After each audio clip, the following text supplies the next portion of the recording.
Hey, it's Jesse here, and I wanted to share a quick new resource that we got. I thought you might find valuable, and so this is a exercise that we created called Board Core Needs, and this looks at 5 of the core needs that your board of directors has, especially if you're at a small nonprofit.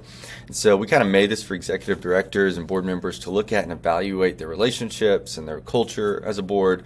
And so I wanted to walk through each of these real quick, but before I do, I want to walk through 5 or 4 really common pitfalls that boards and executive directors fall into, and kind of explain how these can cause issues for your culture.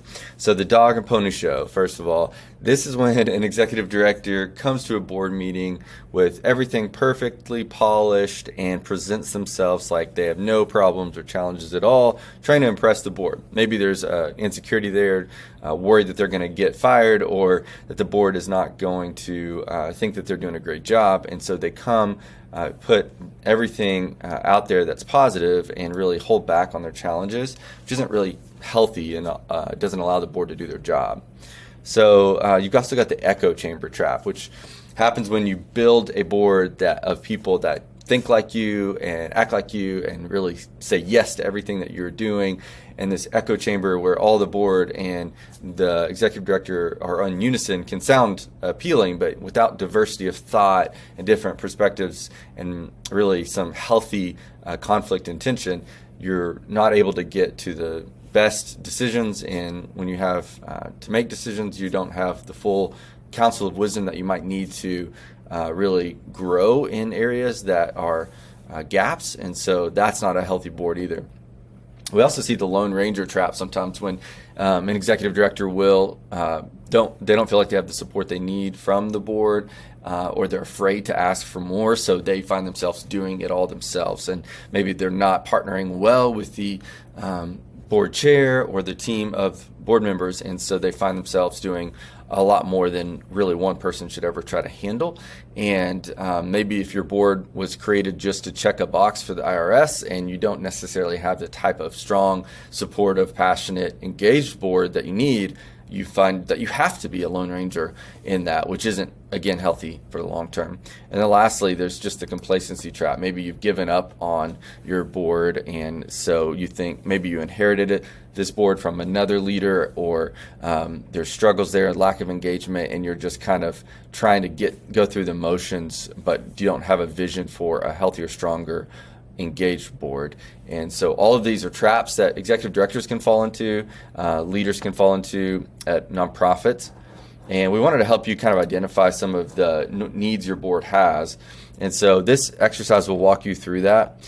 This second page here just kind of defines each of these, but a curious board and a curious executive director has a humble posture, wanting to learn. They're teachable. They know that they have something to bring, but they also know everyone else around the room has something to bring, and they want to learn from each other, ask good questions, and grow together. So this is the opposite of that dog and pony show. It's coming with challenges and an open mind to grow from one another.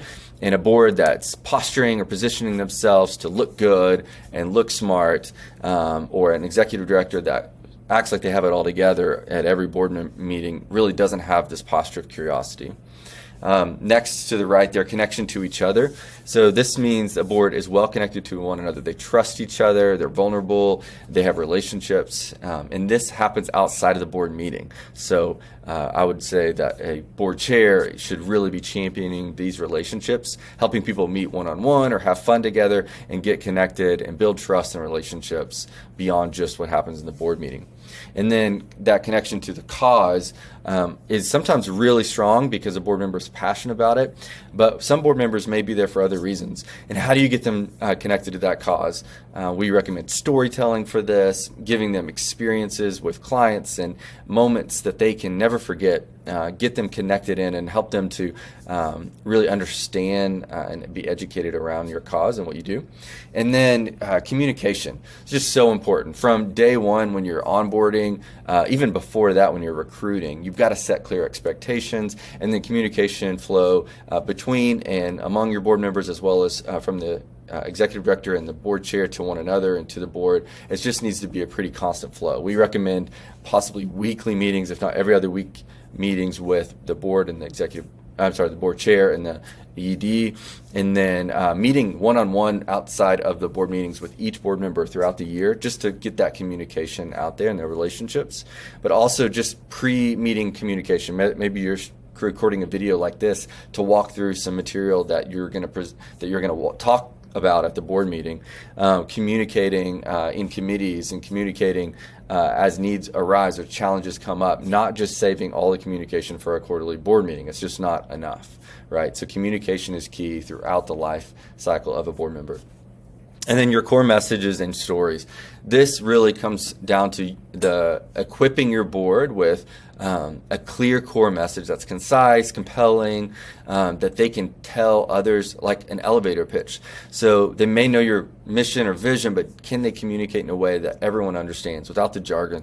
And if not, you need to equip and train them with that. And one of the best ways to help them communicate is stories, helping them to understand stories, to hear those stories and be able to tell those stories and feel confident that they can. That makes them an advocate that can fundraise, that can share their passion and talk about the board and the organization naturally and comfortably without it feeling forced or awkward. And so make sure they all have that confidence through knowing consistently across the board how to talk about your organization with a strong core message and some stories that they can tell at any given moment. So I would encourage you to use this free exercise that we're sharing with you and fill out on a scale of 1 to 10 how strong your board is doing, with 1 being not well at all in this area, all the way to 10 being awesome. And you can kind of print this out and scribble it in, or just score yourself and use this with your board. Maybe sit down with your board chair and talk through this, helping the board see where the gaps are and understanding kind of some ways to get stronger as a board.